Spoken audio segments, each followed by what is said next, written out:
Hello and welcome to NFT Decree.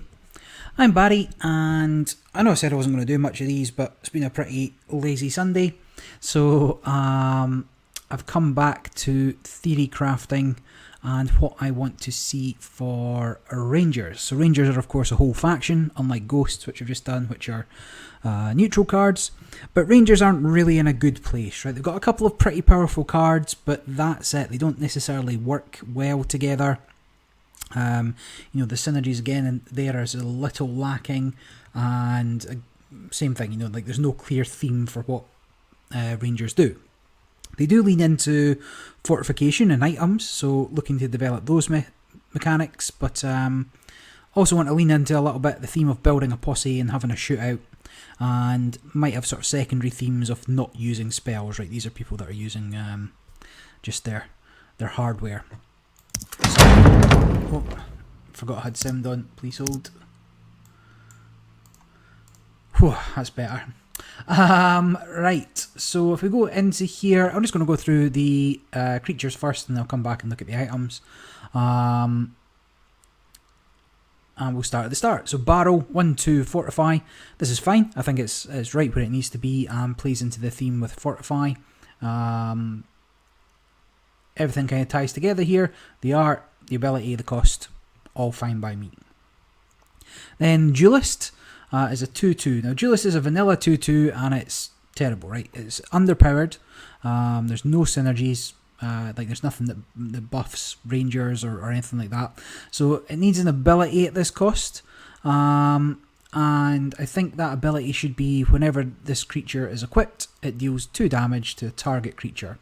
So just, the quick draw, once it's got its gun, it's able to deal some damage. And this, in conjunction with quite a few things, let it take out things like Liquidators or things with Fatal Strike, low value creatures with Fatal Strike. And also should be able to buff it enough to do early damage, take out an Owlbear, and just make it a little bit more comparable. Obviously, it's, you play this turn 2, you still need to go into turn 3 with an item to get any value out of it, and at which point it could be dead by then, so there's a chance to respond. Doesn't seem too strong, can only target creatures with that 2 damage ability, but just gives it a little bit more utility and a little bit more kind of flavour, if nothing else. Then Bartender, 4-4, at the end of your turn put a random beverage into your hand. So this is a powerful card, right? 3 for a 4-4 on its own's not bad, but the ability is also pretty good. So it could spawn a +1 attack or a +1 health drink, but the real advantage is when you manage to keep it alive for a couple of turns and ensure that you've got a I think it's bourbon that lets you put a creature back to hand, right? So that's super powerful, particularly in conjunction with some other either neutral cards or some of the what's the word I'm after? Cannon, basically, right? So, but we'll come on to that.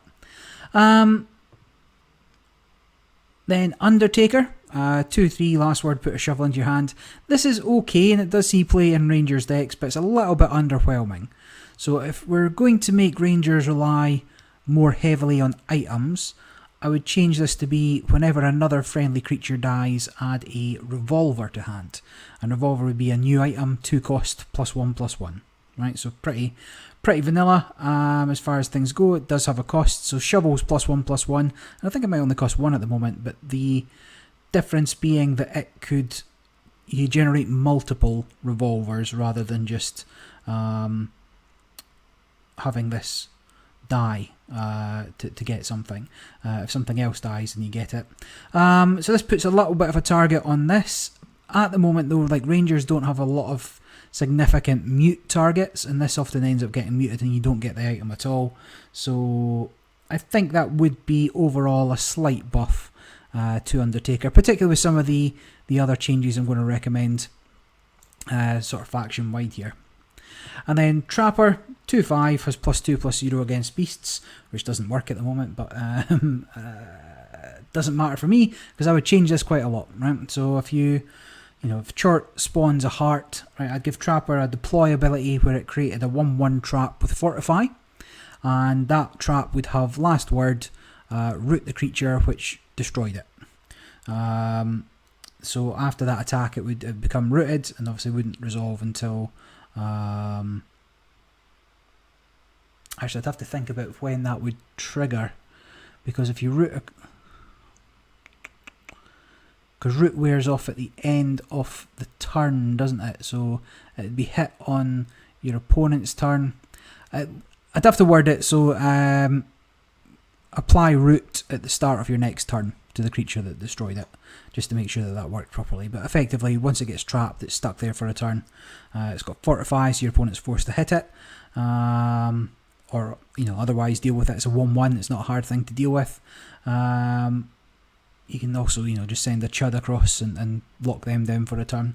But just thematically also makes sense and isn't quite as niche. Like the +2 against beast isn't that strong overall. So it does give this a little bit more utility. And if nothing else, once the trap dies, you spawn a gun. Not sure how that works thematically, but trust me, it works. Then Town Drunk, 4/2, deploy a random drink. It's not particularly strong. Doesn't see a massive amount of play, particularly in compared to Bartender, which costs 1 less, and you can get is stronger, and you get repeated beverages. But the fact you get it immediately, I might just change that to put a drink of your choice into your hand, right? Which would probably be the one that picks things back up. You can more readily build a strategy around having a particular drink in your hand. So when you play it, pops up, choose one of 3, +1 strength, or +1 attack, +1 health, or return a creature to your hand. And that would make this pretty powerful. And certainly see some more play and actually be a sort of viable alternative to Bartender. Like you could, if you think you can keep Bartender alive for a few turns, then Bartender's better. But if you need that card that lets you pick it back up, then Town Drunk's better. So those are the kind of decisions that I want to be putting into the game and putting into the deck building. Hopefully that makes sense to to people watching. Then Sharpshooter, 3/3. And if you're holding an item that costs 5 or more, summon a copy of this creature. So for 4, you can get 2 3/3 creatures, and that's pretty decent for me. That goes into the theme of building up the posse. But there's only 2 items that cost 5 or more, and one of them is unique, right? So I would suggest that you reduce the cost of this holding an item that costs 4 or more, because then that gives you another, gives you Shotgun, Sheriff's Gun, and Burning Colts out of Resolute Rangers, and I'm not sure what might give you out of neutral. Let's just see. So Battle Necklace, you're probably not playing that. Sacred Spear, you're probably not playing that. But as the game progresses and more cards come out, it just increases those options, right? So this is fine. I just reduced the cost there, right? Then Gunsmith, 0/5. Your items cost or reduce your item cost by 1, effectively. This typically comes down on turn 4 and then dies before it does anything. So I'm going to propose a new keyword, one that's particularly, it's actually sort of going to be game-wide, right? It'll be things for that you need to stay on the board for a couple of turns while they do something else, and that keyword is support.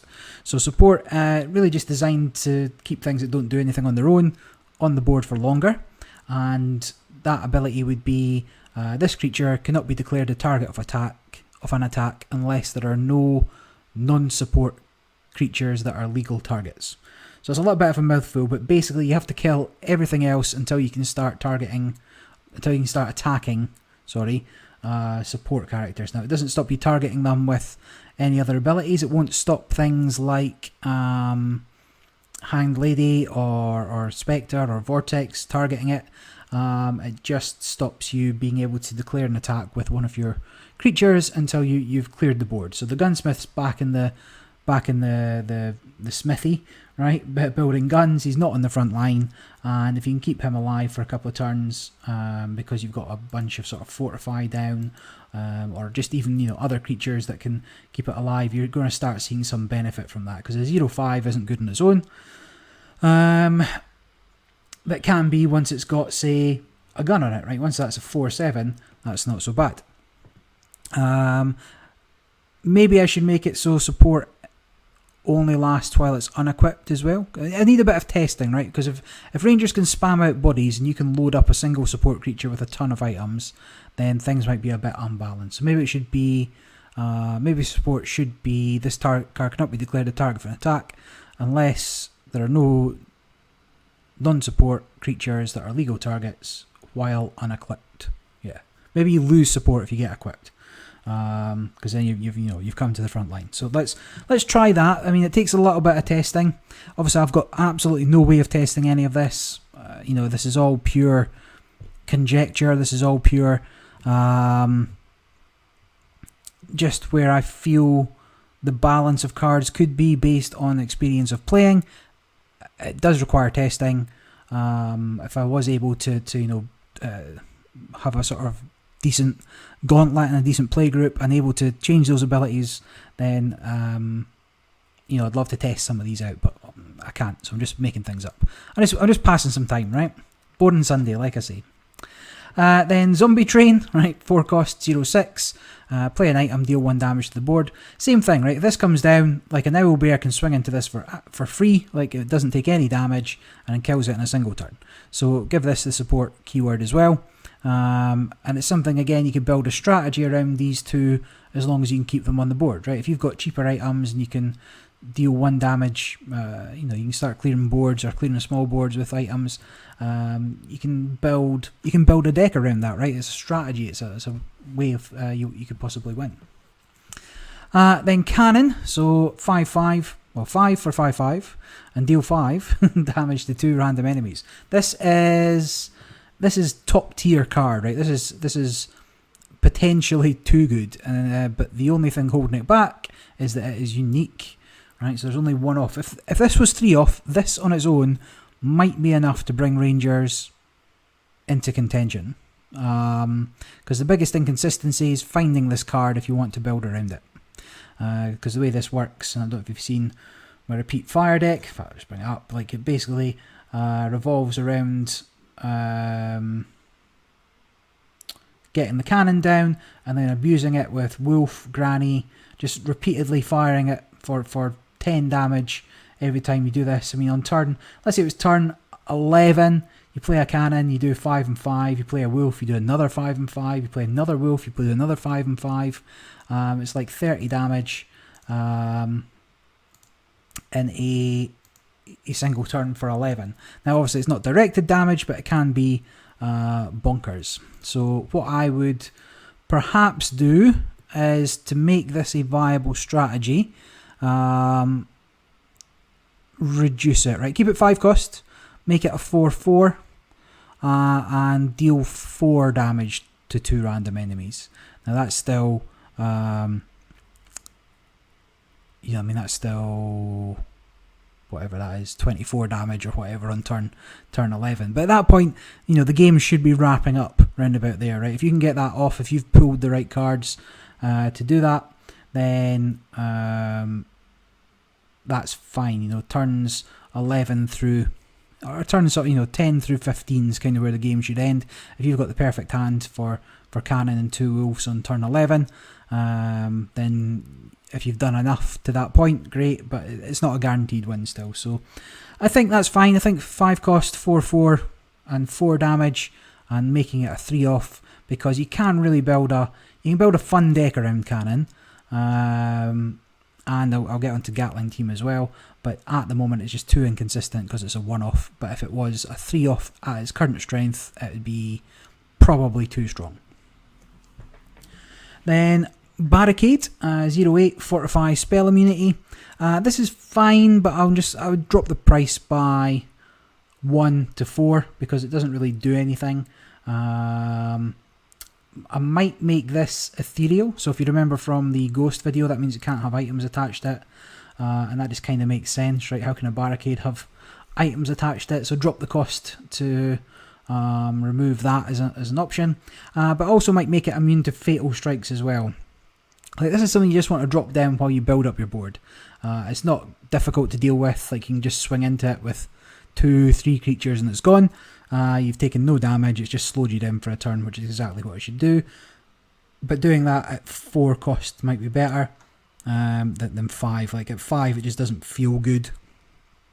2 creatures could take this out quite easily, or 1 creature with an item. It's too easy to get rid of. Or Fatal Strike just swings in, you've paid 5 and it gets killed by that 2-drop on your opponent's side of the board. So make it Fortify, Spell Immune, Immune to Fatal Strikes, and 4 cost, I think is kind of going to give that a pretty strong buff. Then Gatling Team, 5/6. When friendly creature dies, deal 2 damage to random enemy. Now I'm going to change up the stats a fair bit here. I would make it a 2/6, right? So it doesn't have a strong attack on its own, but I would also give it support, right? So it forces you to go through everything else before you get to it. The Gatling team's in the back row firing away, but you have to mow down everybody in between it and you. Now this could be too strong, right? Giving it support so it can't be targeted by a normal attack might be too strong, but particularly with the amount of Fortify that's kind of floating around, right? But I would test it there with support, because that is how I want to see that card working. And whilst overall Rangers are getting a massive buff in this version of events, whether they're still strong enough to get around the board wipes of Ancestral Guard is debatable. Along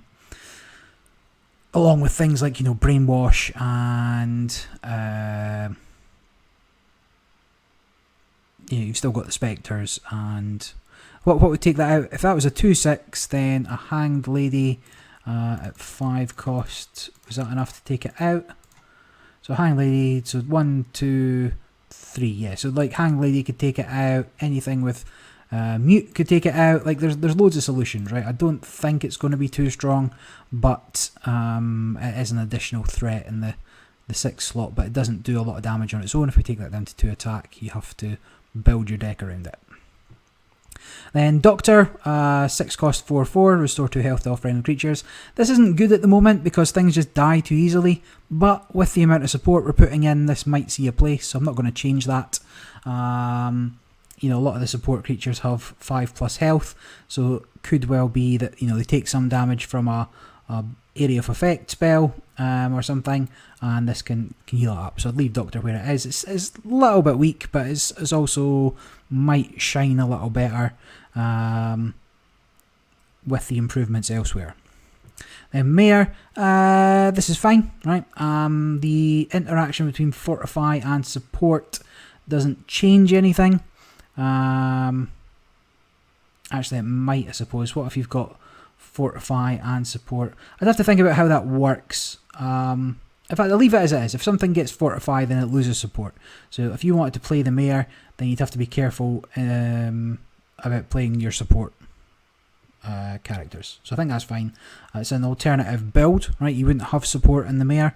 So there you've already got sort of 2 branches for what you want to do with Rangers, which currently you don't. So that would be interesting. Then Cowboy, 6 cost, 2/3, equip a random item from your deck. Fine, and we'll only really get better with new items and better items. So I'm not going to change that. Yes, 6 for a 2/3 is not great. If you manage to pull away, if you manage to pull a 1/1, then it's 6 for a 3/4, which isn't brilliant, but you'd have to build your deck around that, right? So if you're playing Cowboys, you probably wouldn't put in the low cost items. So this is fine. So chances are you're paying 6 for that plus, say, a Sheriff's Gun. So if you paid 6 for a 6/5, that's not so bad, right? And some deck thinning. Then Easy Rider, 4/3, summon 2 barrels. So this is super good, super thematic. This combos well now with Gatling Team in particular, but generally just a few things that once you get more bodies out, you can equip more items to. So Undertaker, little combo there. When things die, you're getting guns to hand. So there's another thing you actually need to balance for the Cowboy deck. Let's say you have a Bartender that's putting beverages in your hand, Undertaker that's putting revolvers in your hand. You just got to be careful that your hand doesn't fill up with low value cards. But yeah, Easy Rider's fine where it is. Then Butcher, 7 cost, 115. Each time this creature takes damage, it gets +1/+0. This is fine, but very vulnerable to muting, right? Now, I would consider making this immutable, but I think with the bumps in power level elsewhere and the support keyword that would still require this to be killed first, then it's fine as it is. It's okay-ish at the moment, and if it is a protection, if it protects your support, then I think that's fine. It doesn't need a buff. Now, typically Butcher gets taken out in 1-2 turns anyway, either by Fatal Strike or muting it. But even muted, it would still have a function that having such a high health to protect your support. So leave that as is. So let's just go back and look at the items. So the items are double goats, +1/+1 for every friendly creature with Fortify. This is fine. It's not great, but pretty good value at times. I'll leave it exactly where it is. Like, as more and more Fortify options kind of come forward, this has a place, right? And it's cheap. Maybe it does nothing, or maybe it's phenomenal. Maybe it does +5/+5 for 2. In which case, you're really getting good value out of that. So 2 cost is about right. An Axe Gun. So this is another great item. 3 cost, +4/+0 on Guardian. Really good response to getting rid of Owlbear. Excuse me, getting around Fatal Strike. Probably a top 3 Rangers card. Absolutely want to be running that. Then Sleeve Gun. Yeah, it's quite underpowered, right? So 3 cost, +1/+1, and deal 1 damage to a random enemy. It's not brilliant if we assume that Revolver's 2 cost, +1/+1, so you're paying 1 extra for this random enemy, for this random damage. I'm not going to suggest that it goes to +2/+2, but I'd just make that 1 damage targeted. So let's say you put a Sleeve Gun on a Duelist who does 2 damage, 2 targeted damage. Then you put this on, it becomes a 3/3, it does 3 targeted damage, and that's enough to take out an Owlbear again, right? And it's got additional utility if you don't need that. You do 1 damage one place, 2 damage somewhere else. Just keeps the board down, particularly helps some control against cultists or potentially Horde when we get around to that, and they've got sort of board spamming abilities. Then Shotgun, 4 cost, +3/+0 in root. I would change this a fair bit. So instead of root, I would make it remove Fortify from target creature. You're blasting open the door or whatever, or shooting through the door, getting rid of it. Because Rangers don't have easy access to mute, right? So this helps them in part get around things like Liquidator or in a mirror match when there's a lot of Fortify. Just to push through that kind of final bit of damage if you need to get past something with Fortify. And similarly, it needs probably a little bit of a buff. Like the difference between +4/+0 and Guardian for 3 and +3/+0 plus remove Fortify for 4, it's just not worth it for the shotguns. And because we want shotguns to be viable, if you want to play Sharpshooters, then this needs to be a little bit stronger. Obviously as a weapon, but what that is, maybe a +4/+0 and remove Fortify. It depends how much we're valuing removing Fortify over gaining Guardian. But either way, this could be okay. Maybe it's +3, maybe it's a +3/+1 or something, or +3/+2. Might be enough to make it playable. Then Sheriff's Gun, 5 cost, +4/+2. Whilst it might look okay on paper, like you're bigging something up, +4/+2, you wouldn't pay 5 for a body that was a 4/2 vanilla, right? And whilst Killboy can get it out for free, or it provides a bit of a buff for butchers, it is a bit meh. Right, so and getting these kind of stat buffs isn't the only thing really we want weapons to be doing. So I would change this to +1/+3, but I would make it so the equipped creature may make a second attack each round against the creature. So the +1, excuse me, the +1 obviously doesn't make it as powerful unless it's equipped with something else or already a big creature. But the ability to make 2 attacks against creatures, again, just helps manage the board. Now, like I say, like Rangers don't have access to board wipes or anything, so multiple smaller options for keeping the board small needs to be built in. Then you've got Empower, 7 costs, 0/7 Guardian Fortify, which is currently a spell. Now I would change that from being a spell to an item. That can also reduce the cost with the gunsmith, and does trigger things when you play trigger duelist, for example. The same thing, I'd just change it from Empower to like Sheriff's Badge, keep the same effects. It's an option, right? I mean, Guardian Fortify and the extra health, it would have a place, right? It would be useful in some builds, but it's certainly not an auto include, particularly at 7 cost, but there would be some way of fitting that in just by making it an item. And then Burning Colts, last card in the Rangers. At the moment, it's only really any good on a Butcher, right? You get Burning Colts on a Butcher turn 8, and you can just smash into the board and take it out with a final swing against the enemy hero for a pretty significant amount of damage. I would consider buffing Burning Colts, however, because you're not always going to have a Butcher. And I would give Equipped Creature Frenzy. So, I mean, you're never going to, like, if it's turn 15 and you're Butcher into Burning Colts and that's your finisher, like I say, turn 15 is already a bit too late for the game to be finishing, typically. If you get it on the Cowboys, like, there's only so much damage you can do. Sure, he's a 10-3, but maybe he can take out one thing before swinging into your opponent, so it's 10 damage out of nowhere with Cowboy. But it's a one-time deal. He's not really able to kill that many things with just 3 health, and with the frenzy deck, certainly you can do that kind of damage for not much more in mana cost. So giving something frenzy, it just means that if you're sitting on this and you're trying to get something down, even if you just play a duelist and the Burning Colts, you can get a sort of big finisher out, but you still need to pay for this, right? So it can't happen anytime before turn 8. And if it's turn 8 and you've only got 10 life left, then you're probably losing that game anyway. So I think that's not so bad. But maybe that needs testing. But if you leave it as it is, the only thing it's good on is Butcher, because it's the only thing with enough health.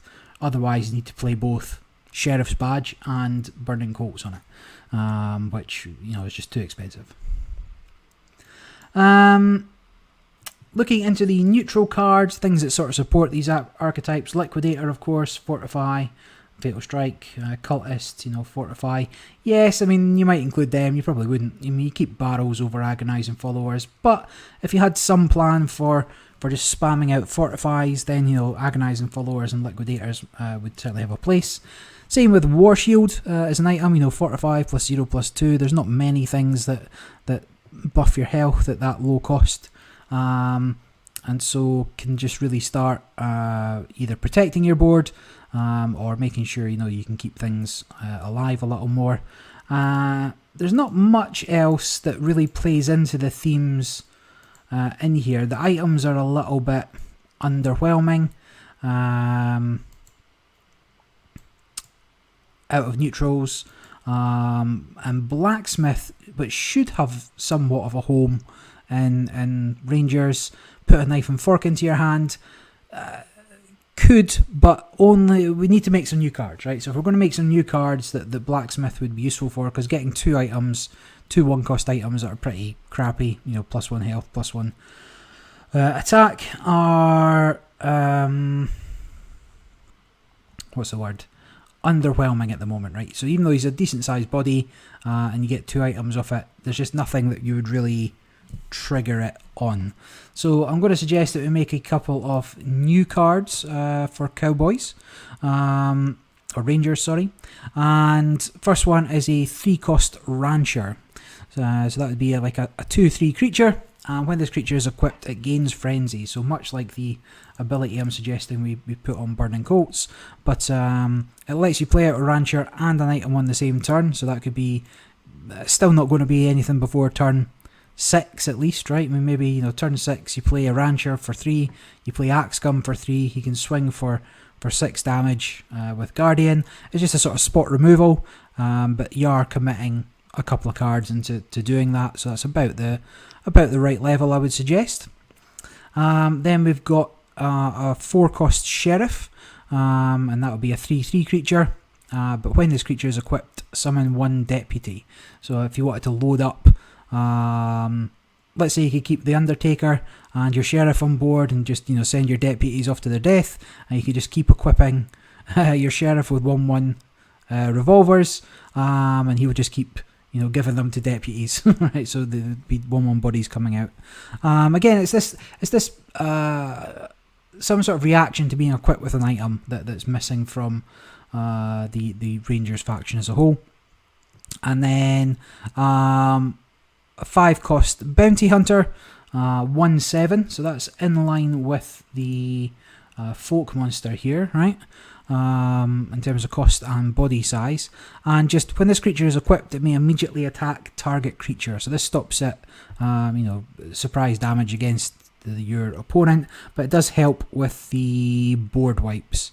And again, you play this turn 5, it's pretty vulnerable. Anybody can swing into it. It's not taking a massive amount of damage.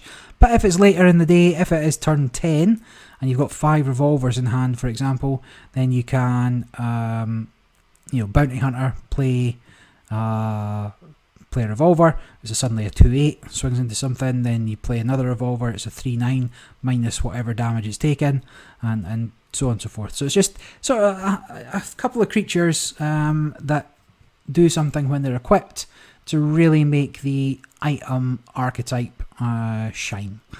So that is kind of what I would do for Rangers. I didn't have a look to see if there's any cards that fit into the Rangers archetype that haven't been implemented yet, but that is that. And like I say, this is all entirely just made up, right? I mean, I'd like to see some of my ideas put into the game, but that is not under my control in any sense of the word. So, but if you think some of these ideas are good, by all means, let the guys at Dark Country know. Tell them, they've got this great designer resource, and this guy's got really good ideas, and you should let him get involved in the playtesting and coming up with stuff. But until next time, this is NFT Decree signing off.